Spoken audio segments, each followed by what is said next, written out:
Hey, so this is what you got to do if you want to play games at the Sharp House the day after Thanksgiving. You got to get up early, because otherwise, first thing, Christmas tree. Second thing, lights. I'm a little bit of a fanatic when it comes to lights on the Christmas tree, and so I just have to do that myself. Now I'm also planning on sneaking out of the house at noon and going to a pub and meeting a buddy and playing a game. I think we're going to play some Lock and Load. I'm going to teach this dude how to play that game. So I think that'll be fun. So here we are. I'm sneaking downstairs before everyone wakes up. My wife's got a migraine, so we've got a little extra time. I'm going to try and talk to you a little bit about the Ancient Wars series thingy, combined thing I'm doing here, the campaign of Marcus Aurelius. And I'm going to have a sip of my coffee and think about what I'm going to tell you, because I've really only just started the first turn.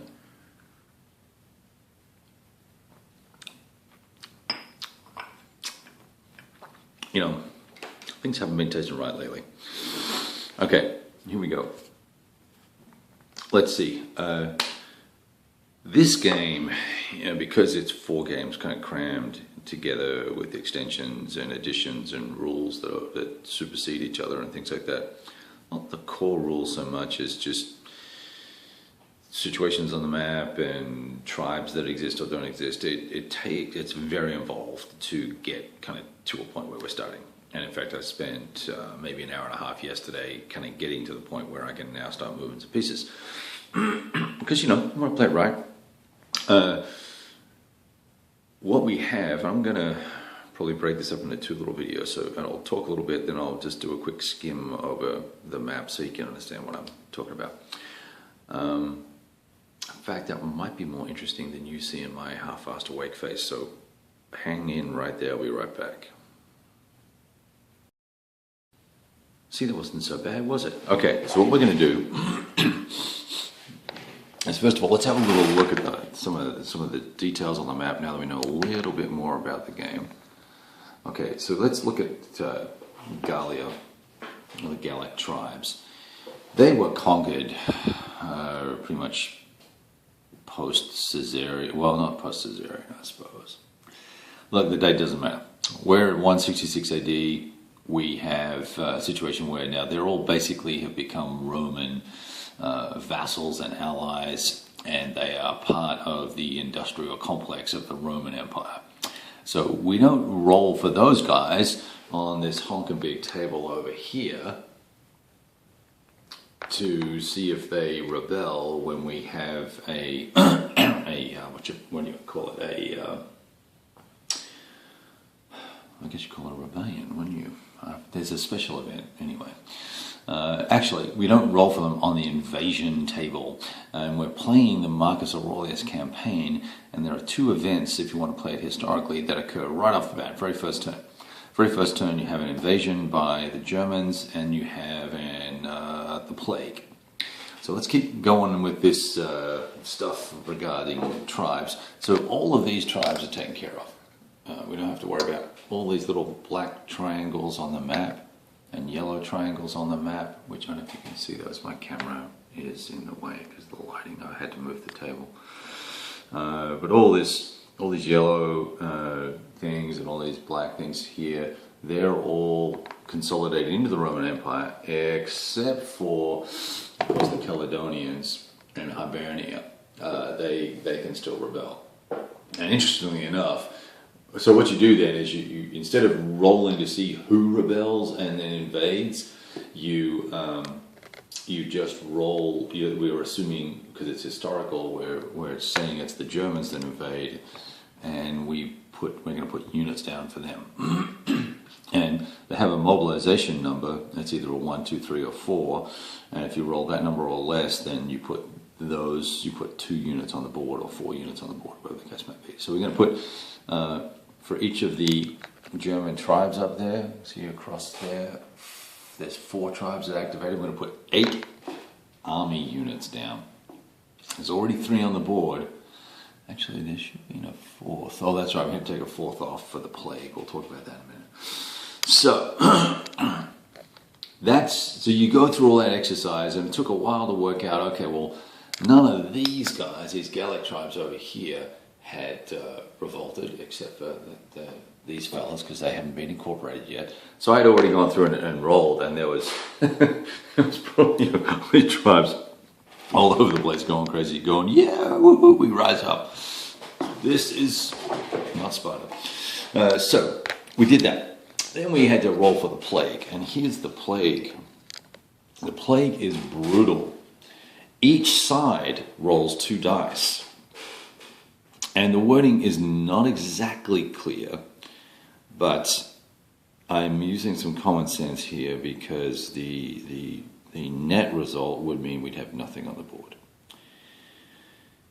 It says each side rolls 2 dice and adds that number together and removes that many units. So the poor old Roman Empire rolled 9.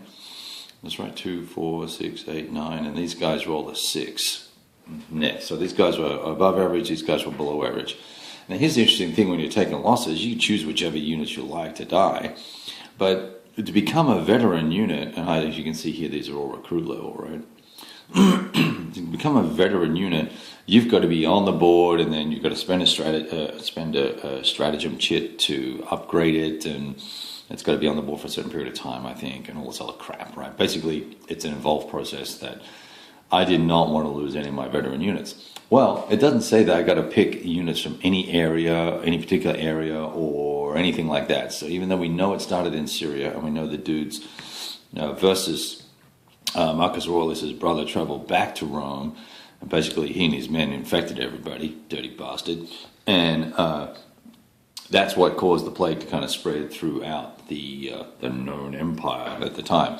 So we just took units from the least painful location.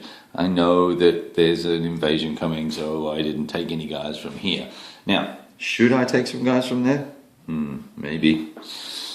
But the hell with it. I think it's going to be hard enough to play this game as it is without dealing with massively restricted resources. You may wonder what these little sections are here on the map. They are the victory condition locations. If I can conquer those 3 and colonize, I think I have to colonize them as well. Those 3 cities, then we are the winner. There's something wrong with my coffee. It doesn't taste right. I'm going to bet it's the freaking milk. Over here, we lost a bunch of units. Now you can see this was the Persian army. They lost this much. Look at that.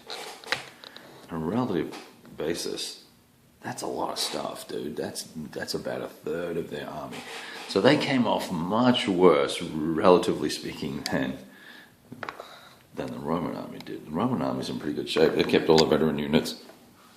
I mean, I had to resort to losing some veteran units here. I lost 1, 2. Yeah, I had to lose 3 veteran cavalry because I wanted to keep my cataphracts. I only have 1 army unit of men, of men at arms in this. Everything else is cavalry. In fact, that's that's cavalry as well. There's no men at arms in this army. I guess that's the Parthian way, right? Whatever. Okay, so I didn't want to lose the big 10 bopper. They're going to be in trouble. So I don't know how much of a threat the Persian army is going to be, even with the Armenians up here causing trouble. I think Rome's going to do some spanking unless I have this game completely wrong. Right, so that's kind of what's going on with the. Let's see. What else do I want to tell you without getting too involved here? We're going to use most of the advanced rules. I am using camps, but I'm not putting all the camps down that they said because there's a discrepancy with the number of camps you're allowed to allocate versus the number of units you have. You don't actually have enough units on the board in the locations where you're supposed to put some of them to cover that. I don't want I don't want, let's say there's 4 camps that's supposed to go down here. Here, look here. Let's just look here. Along the Danube River, right? The Danuvius. Along here, I think there's supposed to be 5 or 6. Well, I don't want 5 or 6 camps, right? I've got these guys in cities, in towns that are safe.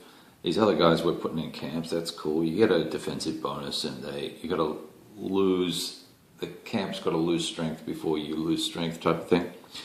And I want this army all piled up here because we want to go conquer that bad boy.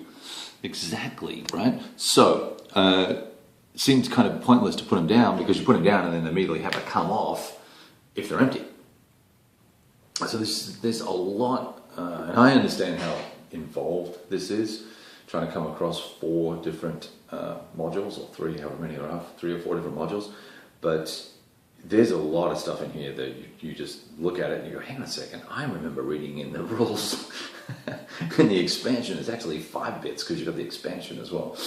The expansion rules say this, the module rules say this, it doesn't really say which one supersedes the other, so you bounce them backwards and forwards. And then you're looking at, well, what time period it is. Okay, it's 166 AD. Oh, guess what? There's no Gallic tribes. Okay, great. All right. Well, we don't have to worry about any of that shit. So you just waste like an hour trying to work that out. And I said the word like. Oh, I'm so awesome. I'm like my kids. So that's all I got for you on that. I am next going to record a quick video in regards to the Pacific War, if you're interested.